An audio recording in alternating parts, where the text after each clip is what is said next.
Muito bom dia a todos. Em primeiro lugar, como não poderia deixar de ser, os meus agradecimentos ao Conselho Superior da Magistratura, nas pessoas do Sr. Presidente, Sr. Vice-Presidente do Conselho Superior da Magistratura, pelo honroso convite que me foi dirigido, pelo Conselho para aqui estar. É uma honra, um privilégio aqui estar. Cumprimentos a todos os participantes neste encontro. Cumprimento naturalmente as minhas companheiras de mesa e o moderador deste painel. Ora, muito bem, a preparação do processo à luz da reforma da organização judiciária e no âmbito mais circunstanciado da reforma do processo civil, área em que venho desde sempre exercendo funções e, portanto, é nesta área que vou referenciar esta minha reflexão, trouxe consigo esta reforma como é de todos conhecido, o reforço dos poderes de flexibilização, adequação formal, direção efetiva do processo pelo juiz, simplificação processual, reforço dos instrumentos de defesa contra expedientes dilatórios, um reforçar aqui das intervenções dos meios, os mecanismos colocados ao dispor do juiz para refriar intervenções injustificadas ou dilatórias, parâmetros todos estes que todos conhecemos, que são parâmetros confessos desta reforma do processo civil e que todos eles radicam na celeridade e na eficácia pretendida introduzir. Não diferem, todavia, na minha ótica, dos parâmetros que já então, em 2013, estavam vigentes, porque já então tínhamos ao dispor instrumentos que, convenientemente interpretados, permitiam dar primazia ao substantivo em detrimento de quaisquer soluções formais. A abordagem que farei é eminentemente prática e, nesta perspectiva, não pretendendo de todo ser redutora, afigura-se-me que o que importa que perpasse nesta preparação do processo é uma cultura da decisão. No fundo, o que quer significar é a condução finalística do processo, que não perca de vista, numa visão de sobrevoo sobre este processo, que a de longa, por vezes necessária, que tínhamos que ter numa determinada fase do processo, não nos pode nunca fazer perder de vista o desfecho para que o conduzimos. Arriscarei aqui deixar alguns pilares que me parecem fundamentais, que vale o que vale, valeram para mim enquanto juiz na primeira instância e o percurso que tenho e, portanto, naturalmente, esta é a minha visão, é uma visão parcial, porque é a minha, naturalmente, deixo já esta referência suscetível à discussão e a qualquer debate destas ideias. Então, identificaria aqui 4 pilares ou 4 traves mestras nesta preparação do processo. Desde logo, o afastamento absoluto do processado não essencial, conhecimento das questões na primeira intervenção após a apresentação destas questões, mudança de fase a cada decisão e despacho em tempo. Concretizando que com isto quero expressar, e quero expressar logo naquele primeiro item, a não realização pelo juiz, no âmbito desta preparação do processo,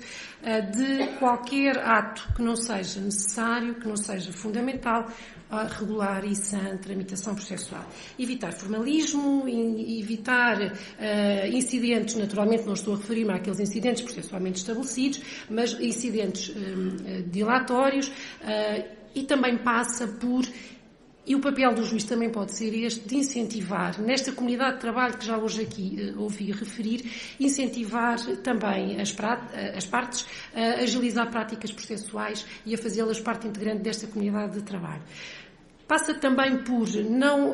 deixar para depois aquilo que se pode, no processo, desde logo decidir. Qualquer questão que, porventura, possa e tenha todos os elementos para ser de imediato conhecida, apreciada e decidida, deve ser, a menos naturalmente todos compreendemos que a solução dependa de fatores indisponíveis de que o juiz na altura não disponha. Passa também fundamentalmente por combater a movimentação aparente ou artificial do processo. A decisão preferida deve seguir o ciclo seguinte e, portanto, evitando este vai e vem do processo, secretaria, gabinete e vice-versa. O despachar em prazo evita a perda de controle sobre serviço concluído. Estou convencida de que, partindo destas práticas e desta primeira abordagem, é possível chegarmos a um processado simples, seguro, correto, sem incidentes, naturalmente a não ser aqueles legalmente estabelecidos, por forma a que a decisão final surja quando menos se dá por ela. E, portanto, isso surge na fase imediatamente adequada e sem que se espere demasiado por ela. Esta condução que imprime celeridade, imprime ritmo, que utiliza métodos de trabalho adequados, terá sempre, ou terá naturalmente como consequência, inevitavelmente direi, a redução substancial do tempo de calendarização, a redução das pendências e estas reduções de tempos de calendarização e de pendência acabam por surgir, não são o princípio, não são o ponto de partida desta preparação, mas acabam por ser o resultado que vamos conseguir alcançar, porque também são eles que expressam a qualidade do serviço de justiça prestado.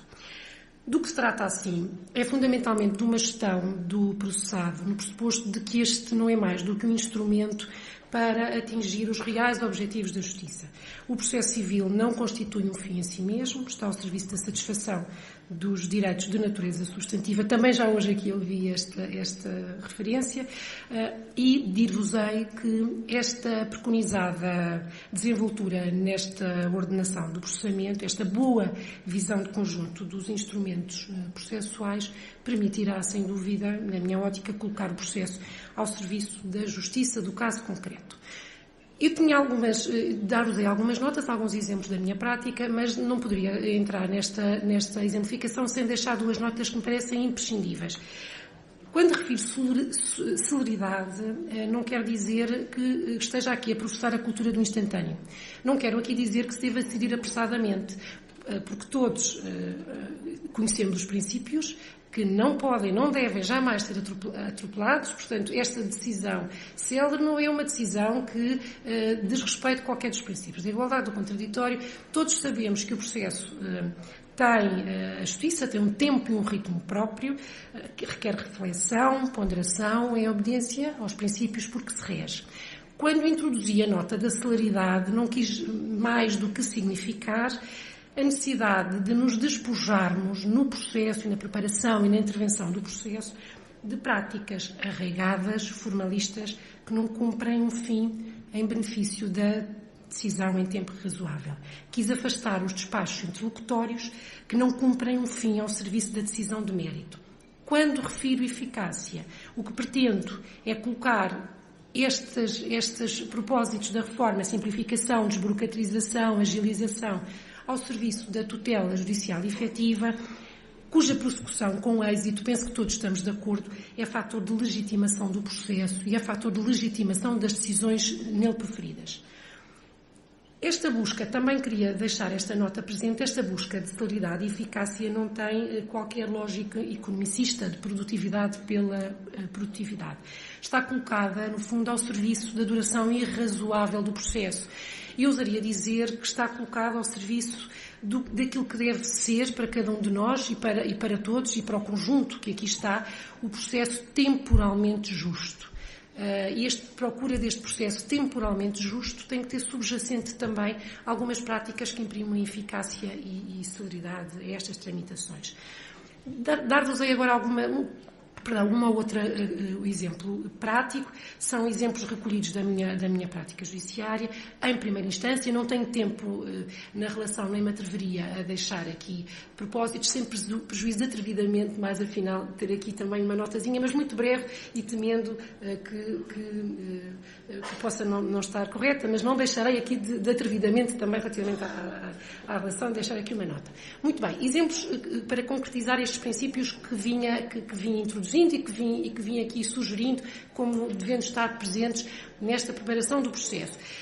Desde logo tem que ver com a questão do despacho liminar, uma prática que todos sabemos, a lei só estabelece a necessidade de despacho liminar em casos específicos, portanto também não estou a professar aqui que se deva preferir despacho liminar em todos os processos, mas a verdade é que dedicar algum tempo, pouco que seja, à gestão processual no início do processo pode permitir ao juiz poupar bastante tempo jusante. E são efetivamente os juízes com maior carga processual aqueles que mais carecem desta gestão, aqueles que mais carecem de ter ab início este controle do processo. E, portanto, mais uma vez, não estou a defender o despacho liminar em todos os processos, acho que está muito bem assim a lei como está. O que digo é que há situações em que uma estreita colaboração e na tal comunidade de trabalho que já aqui referi, agora referindo-me a esta estreita relação com a secção de processos, com o escrivão com quem trabalhamos, com os escrivães adjuntos, conseguimos, ou é possível, nesta troca de impressões, despachar liminarmente um ou outro processo, onde se configure uma exceção dilatória insuperível, um pedido manifestamente improcedente, e, portanto, podemos, ab início, adiantar e ter mão, digamos assim, no processado. Depois deixar-vos uma nota também que, do ponto de vista da eficácia e da celeridade, a mim funcionou sempre muito bem. E vou falar-vos na tão mal afamada audiência prévia, porque me parece que a audiência prévia traz inúmeras vantagens ao processado. Desde logo, traz uma vantagem que tem que ver com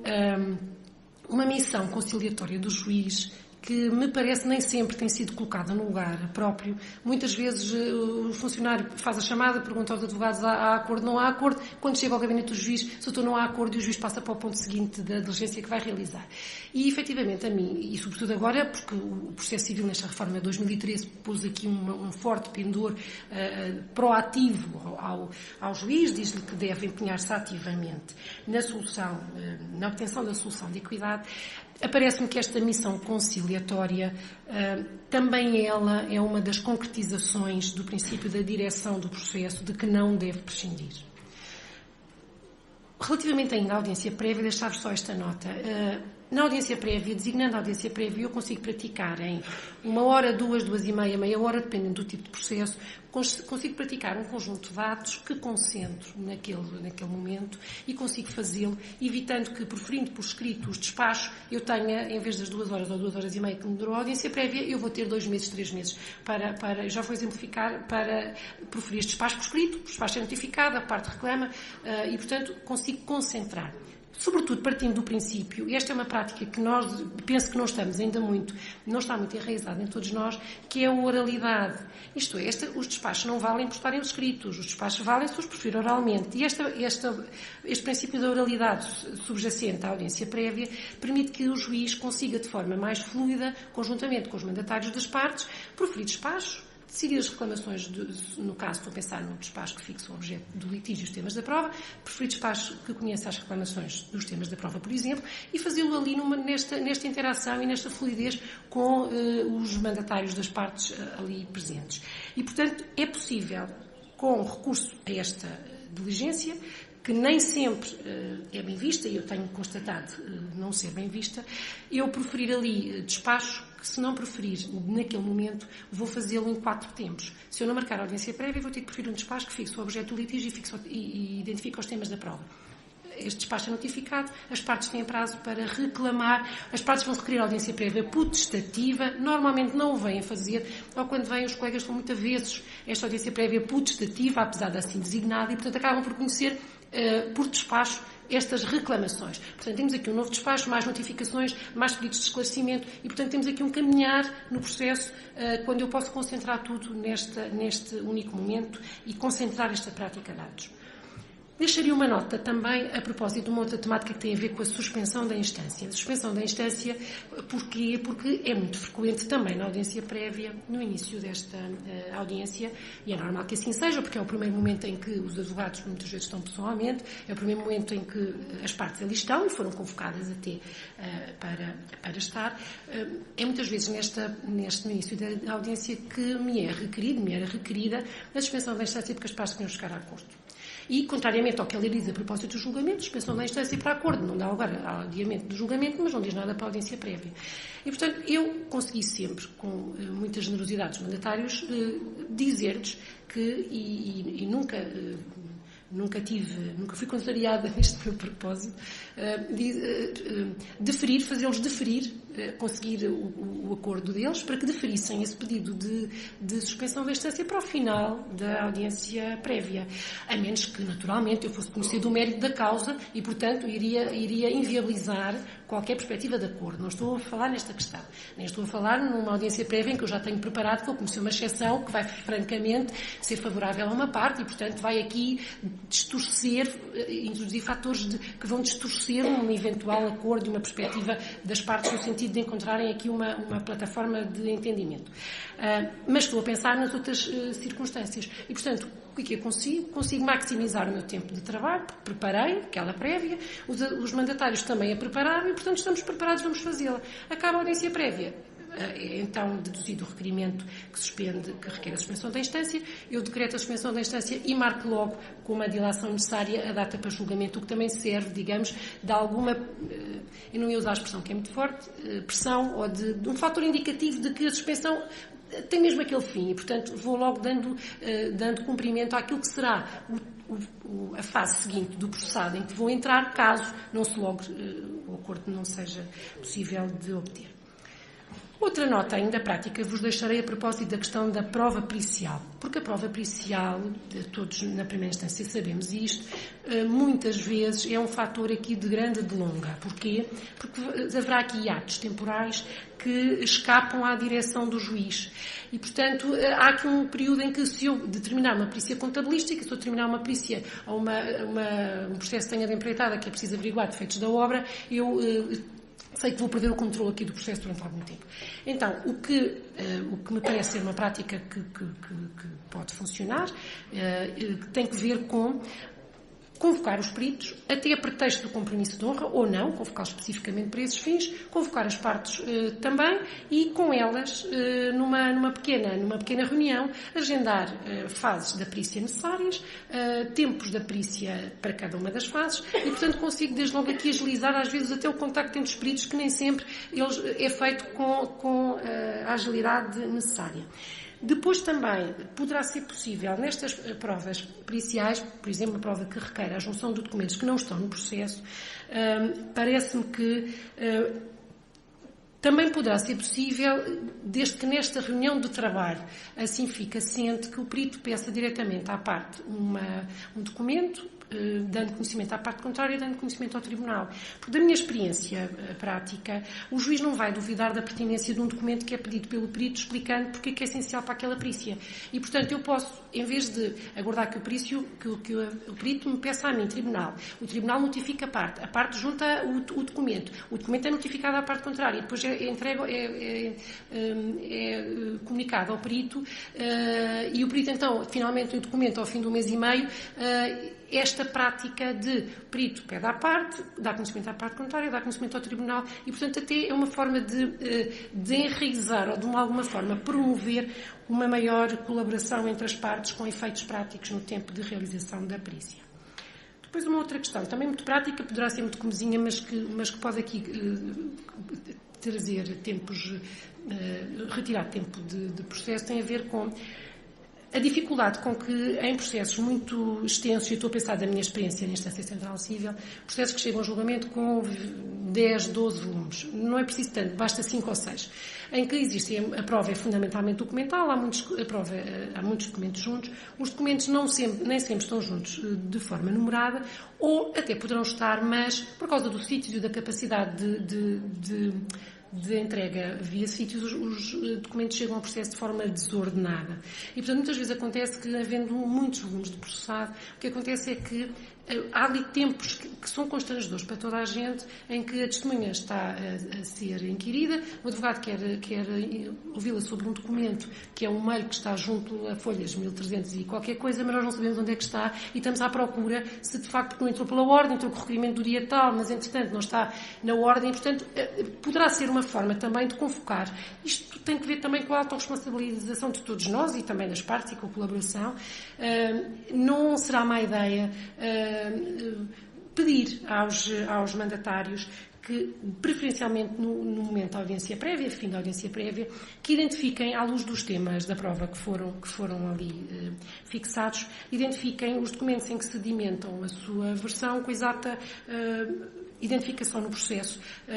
porque permite obstar a constrangimentos de tempos de paragem que a testemunha está à espera. Eu agora, na relação, ouço os CDs e ouço o folhear do processo e, portanto, estou a ver na figura no que me acontecia até há pouco tempo, estou a ver o folhear do processo e, às vezes, 3 ou 4 minutos de paragem com aquela testemunha à espera, acaba por, no final do dia e no final, acabar por prejudicarem muito os tempos até de calendarização. Muito bem, uma última nota que vos deixava a propósito da primeira instância. Muito bem. Uma última nota que vos deixava tem que ver com ainda possibilidade, ou pelo menos requerimento para a junção de documentos no início da audiência final, com a parte contrária a dizer-me que não prescindo do prazo de vista e com ambas as partes, ou uma delas a dizer-nos, doutora, então vamos ter que adiar o julgamento que eu quero confrontar as testemunhas com os documentos. Eu, de facto, não tenho despachado no sentido de indeferimento, porque não acho que estejam verificados os fundamentos para o adiamento sem prejuízo da reinquirição da testemunha que que se vier a revelar necessário relativamente àquele documento. Posso dizer-vos que e dos muitos anos que estive na primeira instância, aconteceu uma única vez ter-se, afinal, constatado que era necessário que a testemunha voltasse para ser confrontada com o documento. E, portanto, as outras todas as vezes que eu fiz o julgamento ao arrepio da pretensão da parte que requeriu adiamento, fiz bem. Muito bem, muito rapidamente, apenas agora, se for dizer um disparate só minha que responsabiliza, portanto, relevem e vamos passar à frente, que eu estou mesmo a acabar a falar cada vez mais pressa, para ver se conseguimos aqui não esgotar o tempo de atuação e não ser aqui interrompida abruptamente pelo meu moderador, que pacientemente aguarda. Muito bem, apenas para dizer isto, também numa perspectiva muito prática, os processos quando chegam à relação vêm, muitos deles com muitos volumes, com uma grande extensão, e falta-lhes um índice, falta-lhes um instrumento de trabalho que permita uma fácil apreensão daquilo que aconteceu no processo até ao momento. É uma tarefa que não requer conhecimentos técnicos, que requer muita paciência ao juiz e muito tempo de trabalho, que é um trabalho material, que é identificar em que ponto estamos, identificar para onde partimos. Estou a pensar em processos que têm muitos recursos, em que já houve muitos recursos que subiram e desceram, muitos apreensos, e, portanto, haver aqui uma forma de haver mais informação do processo, falar connosco, sem nós termos que folhear o processo. Muito rapidamente, uma necessidade, afigura-se-me a mim, como digo, ainda não na senda de só me responsabilizar a mim os disparates, vou dizer, um maior entrosamento entre primeira instância e relação, e vou dizer porquê. Cada vez que um recurso que sobe em separado está mal instruído, há tempos de espera entre é preciso juntar o documento, a secção envia o ofício, ou lá comunica, e depois, passado 2 meses, vem lá o papel que eu precisava porque não estava bem instruído. Se eu posso ouvir na primeira instância testemunhas por telefone,